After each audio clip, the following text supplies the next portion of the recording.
ನಮಸ್ಕಾರ ವೀಕ್ಷಕರೇ, Karnataka power TV ನ್ಯೂಸ್ಗೆ ತಮ್ಮೆಲ್ಲರಿಗೂ ಸ್ವಾಗತ. ವಾರ್ತೆಗಳ ವಿವರ. ಕೊಪ್ಪಳ ನಗರದ ಪ್ರವಾಸಿ ಮಂದಿರದಲ್ಲಿ ಕಾರ್ಮಿಕ ಸಂಘಟನೆಗಳ ಜಂಟಿ ಸಮಿತಿಯಿಂದ ಜುಲೈ 9ರಂದು ನಡೆಯುವ ಅಖಿಲ ಭಾರತ ಸಾರ್ವತ್ರಿಕ ಕಾರ್ಮಿಕರ ಮುಷ್ಕರ ಕುರಿತು ಸಭೆ ಮಾಡಲಾಯಿತು. ದೇಶದ ದುಡಿಯುವ ವರ್ಗದ ಮೇಲೆ ಆಳುವ ಸರ್ಕಾರಗಳು ಜಾರಿ ಮಾಡುತ್ತಿರುವ ದಮನಕಾರಿ ನೀತಿಗಳನ್ನು ಹಿಮ್ಮೆಟ್ಟಿಸಲು ಕಾರ್ಮಿಕರ ಒಗ್ಗಟ್ಟಿನ ಹೋರಾಟಕ್ಕೆ ಸಜ್ಜಾಗುವ ಅವಶ್ಯಕತೆ ಇದೆ. ಮುಖ್ಯವಾಗಿ ಕಾರ್ಮಿಕ ವಿರೋಧಿ 4 ಲೇಬರ್ ಕೋಡ್ ರದ್ದುಗೊಳಿಸಬೇಕು. ಸಾರ್ವಜನಿಕ ವಲಯಗಳು ಮತ್ತು ಸರ್ಕಾರಿ ಉದ್ಯಮಗಳ ಖಾಸಗೀಕರಣವನ್ನ ನಿಲ್ಲಿಸಿ ಎನ್ಎಂಪಿಯನ್ನ ರದ್ದುಗೊಳಿಸಿ ಟ್ರೇಡ್ ಯೂನಿಯನ್ ಹಕ್ಕುಗಳನ್ನು ಖಚಿತಪಡಿಸಿ.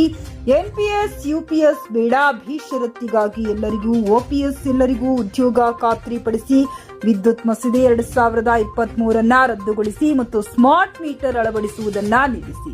ಎಲ್ಲಾ ಸ್ಕೀಮ್ ಕಾರ್ಮಿಕರನ್ನು ಸರ್ಕಾರಿ ನೌಕರರಾಗಿ ಖಾಯಂಗೊಳಿಸಿ. ಪ್ರತಿದಿನ ಕೆಲಸದ ಅವಧಿ 8 ಗಂಟೆ ಮೀರದಂತೆ ಖಚಿತಪಡಿಸಿ. ಎಲ್ಲಾ ಸಂಘಟಿತ ವಲಯದ ಕಾರ್ಮಿಕರಿಗೆ ಕಲ್ಯಾಣ ಮತ್ತು ಸಾಮಾಜಿಕ ಭದ್ರತೆಯನ್ನು ಒದಗಿಸುವುದು ಇತ್ಯಾದಿ ಬೇಡಿಕೆಗಳಿಗಾಗಿ ಆಗ್ರಹಿಸಿ ಜುಲೈ 9, 2025ರಂದು 10 ಕೇಂದ್ರ ಕಾರ್ಮಿಕ ಸಂಘಟನೆಗಳ ಕರೆಯ ಮೇರೆಗೆ ಅಖಿಲ ಭಾರತ ಸಾರ್ವತ್ರಿಕ ಮುಷ್ಕರವನ್ನ ಕೊಪ್ಪಳ ಜಿಲ್ಲಾ ಮತ್ತು ತಾಲೂಕು ಕೇಂದ್ರಗಳಲ್ಲಿ ಹಮ್ಮಿಕೊಳ್ಳಲಾಗಿದೆ.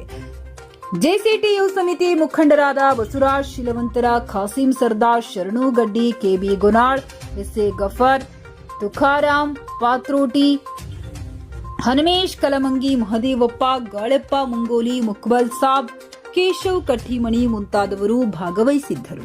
ದಿನಾಂಕ 9ರಂದು ರಾಷ್ಟ್ರ ಮಟ್ಟದ ಕಾರ್ಮಿಕ ಸಂಘಟನೆಗಳು ದೊಡ್ಡ ಪ್ರಮಾಣದ ಹೋರಾಟಕ್ಕೆ ಕರೆ ಕೊಟ್ಟಿರ್ತಕ್ಕಂಥದ್ದಿದೆ. ಅವತ್ತು ರಾಷ್ಟ್ರಾದ್ಯಂತ ಎಲ್ಲ ಕಡೆಗೂ ನಡೆದಂತೆ ಕೊಪ್ಪಳದಲ್ಲಿ ಕೂಡ ದೊಡ್ಡ ಹೋರಾಟ ನಡೀತಾ ಇದೆ. ನಮ್ಮ ಹೋರಾಟದ ಮುಖ್ಯ ಉದ್ದೇಶ ಏನಪ್ಪ ಅಂದರೆ, ಇವತ್ತು ಅಧಿಕಾರ ನಡೆಸ್ತಕ್ಕಂಥ ಕೇಂದ್ರ ಸರ್ಕಾರ ಆಗಿರ್ಬೋದು, ರಾಜ್ಯ ಸರ್ಕಾರ ಆಗಿರ್ಬೋದು, ಇವು ಜಾರಿ ಮಾಡ್ತಕ್ಕಂಥ ರೈತ ವಿರೋಧಿ ಮತ್ತು ಕಾರ್ಮಿಕ ವಿರೋಧಿ ಕಾಯ್ದೆಗಳೇನಲ್ಲ ಅವುಗಳನ್ನು ತಕ್ಷಣ ವಾಪಸ್ ತಗೋಬೇಕನ್ನುವಂಥದ್ದು ನಂದು ಅವತ್ತಿನ ಒತ್ತಾಯ.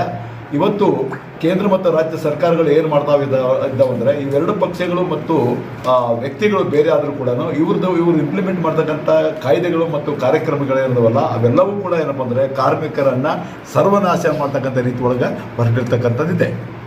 ಹೀಗೆ ಕಾರ್ಮಿಕ ವಿರೋಧಿ ಕಾಯ್ದೆಗಳನ್ನು ತಕ್ಷಣವೇ ವಾಪಸ್ ತಗೋಬೇಕು, ರೈತರ ಮೇಲೆ ನಡೀತಕ್ಕಂಥ ದಾಳಿಯನ್ನು ತಕ್ಷಣ ನಿಲ್ಲಿಸಬೇಕನ್ನುವಂಥ ಬೇಡಿಕೆಯನ್ನು ಇಟ್ಕೊಂಡು ನಾವು ಕೂಡ 9ನೇ ತಾರೀಕು ದೊಡ್ಡ ಪ್ರಮಾಣದ ಹೋರಾಟವನ್ನು ಮಾಡ್ತಾ ಇದ್ದೀವಿ. ಅವತ್ತಿನ ಹೋರಾಟದಲ್ಲಿ ಕೊಪ್ಪಳ ತಾಲೂಕಿನ ಎಲ್ಲ ರೈತ ಕಾರ್ಮಿಕರು ಭಾಗವಹಿಸಬೇಕು, ಯಶಸ್ವಿಗೊಳಿಸಬೇಕು ಅನ್ನುವಂಥದ್ದು ನಮ್ಮೆಲ್ಲರ ಮನವಿ. ಜುಲೈ 9ನೇ ತಾರೀಕು ಅಖಿಲ ಭಾರತ ಕಾರ್ಮಿಕರ ಮುಷ್ಕರವನ್ನು ಜೆಸಿಟಿಯುಯಿಂದ 10 ಕೇಂದ್ರ ಕಾರ್ಮಿಕ ಸಂಘಟನೆಗಳ ಜಂಟಿಯಾಗಿ ಹೋರಾಟನ ಇಡೀ ದೇಶಾದ್ಯಂತ ನಡೆಸ್ತಾ ಇದ್ವಿ. ಇದ್ರ ಭಾಗವಾಗಿ ಕೊಪ್ಪಳ ಜಿಲ್ಲೆಯಲ್ಲಿ ಕೂಡ ಈ ಹೋರಾಟ ನಡೀತಾ ಇದೆ. ಈಶ್ವರ್ ಪಾರ್ಕಿಂದ ಅಶೋಕ್ ಸರ್ಕಲಲ್ಲಿ ಪ್ರತಿಭಟನೆ ನಡೀತಾ ಇದೆ ಮುಷ್ಕರದ್ದು. ಮುಖ್ಯವಾಗಿ ಇವತ್ತು ಸರ್ಕಾರ ರೈತ ಸಂಘಟನೆಗಳಿಗೆ ಮತ್ತು ರೈತರಿಗೆ ಕಾರ್ಮಿಕರು ಕೊಟ್ಟಿರ್ತಕ್ಕಂಥ ಎಲ್ಲ ಭರವಸೆಗಳನ್ನ ಸುಳ್ಳು ಮಾಡಿದ್ದಾರೆ. ಇರೋ ಕಾನೂನುಗಳನ್ನ ತಿದ್ದುಪಡಿ ಮಾಡಿ ಮತ್ತು ದುಡಿಮೆ ಅವಧಿ ಆಗಿರ್ಬೋದು ಮತ್ತು ಬೆಂಬಲ ಬೆಲೆ ಏನು ಸರ್ಕಾರ ಘೋಷಣೆ ಮಾಡಿತ್ತು ಅದೆಲ್ಲವನ್ನು ತೆಗೆದುಹಾಕಿ ಇವತ್ತು ರೈತರಿಗೆ ಕಾರ್ಮಿಕರು ಕೊಟ್ಟಿರೋಂಥ ಭರವಸೆಗಳು ಈಡೇರಿಸಿಲ್ಲ. ಹಾಗಾಗಿ ಇವತ್ತು ರೈತರು ಕಾರ್ಮಿಕರು ದುಡಿಯೋಂಥ ವರ್ಗ ಇವತ್ತು ಸರ್ಕಾರದ ನೀತಿಗಳ ವಿರುದ್ಧ ಒಂದು ಹೋರಾಟನ ಮಾಡ್ತಾ ಇದೆ. ಅದು 9ನೇ ತಾರೀಕಿಗೆ ಇಡೀ ದೇಶಾದ್ಯಂತ ನಡೀತಾ ಇದೆ. ಎಲ್ಲ ಕಾರ್ಮಿಕ ಬಂಧುಗಳು, ದುಡಿಯುವಂಥ ಜನ ಈ ಒಂದು ಮುಷ್ಕರದಲ್ಲಿ ಭಾಗವಹಿಸಬೇಕು. ಮುಖ್ಯವಾಗಿ ಬೆಂಬಲ ಬೆಲೆ ಕಾನೂನು ಆಗಬೇಕನ್ನೋದು, ಜೊತೆಗೆ ದುಡಿಮೆ ಅವಧಿ ಆಗಿರ್ಬೋದು ಮತ್ತು ಕಾರ್ಮಿಕರಿಗೆ ಕನಿಷ್ಠ ವೇತನ ಆಗಿರ್ಬೋದು, ಇನ್ನೊಂದು ಕಡೆಗೆ ಏನು MSP ಜಾರಿ ಮಾಡಬೇಕಾಗಿತ್ತು. ಸರ್ಕಾರದ ಸ್ವಾಮ್ಯದ ವಲಯಗಳನ್ನ ಎಲ್ಲ ಖಾಸಗೀಕರಣ ಮಾಡ್ತಕ್ಕಂಥ ನೀತಿಗಳು ಮತ್ತು ವಿದ್ಯುತ್ ಬಿಲ್ 2023 ಕೋಡ್ ಏನು ಜಾರಿ ಮಾಡಕ್ಕೆ ಕೊಟ್ಟಿದ್ದಾರೆ, ಸ್ಮಾರ್ಟ್ ಮೀಟರ್ ಅಳವಡಿಸತಕ್ಕಂಥದ್ದು, ಇದನ್ನು ವಾಪಸ್ ತಗೋಬೇಕಂತ ಇಂಥ ಮುಖ್ಯವಾದ ಜನಗಳಿಗೆ, ಕಾರ್ಮಿಕರಿಗೆ ಮತ್ತು ರೈತರಿಗೆ ಅನುಕೂಲ ಆಗ್ತಕ್ಕಂಥ ಬೇಡಿಕೆ ಇಟ್ಕೊಂಡು ಈ ಹೋರಾಟ ನಡೀತಾ ಇದೆ.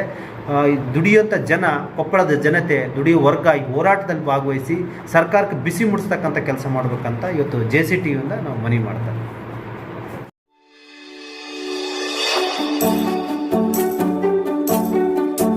ನೀವಿನ್ನು ನಮ್ಮ ಚಾನೆಲ್ಗೆ ಸಬ್ಸ್ಕ್ರೈಬ್ ಮಾಡಿಲ್ಲವೇ? ಹಾಗಿದ್ರೆ ತಡಬೇಕೆ? ಹಿಂದೆ ಸಬ್ಸ್ಕ್ರೈಬ್ ಮಾಡಿ, ಬೆಲ್ ಐಕಾನ್ ಪ್ರೆಸ್ ಮಾಡಿ, ಶೇರ್ ಮಾಡಿ, ಕಮೆಂಟ್ ಮಾಡಿ.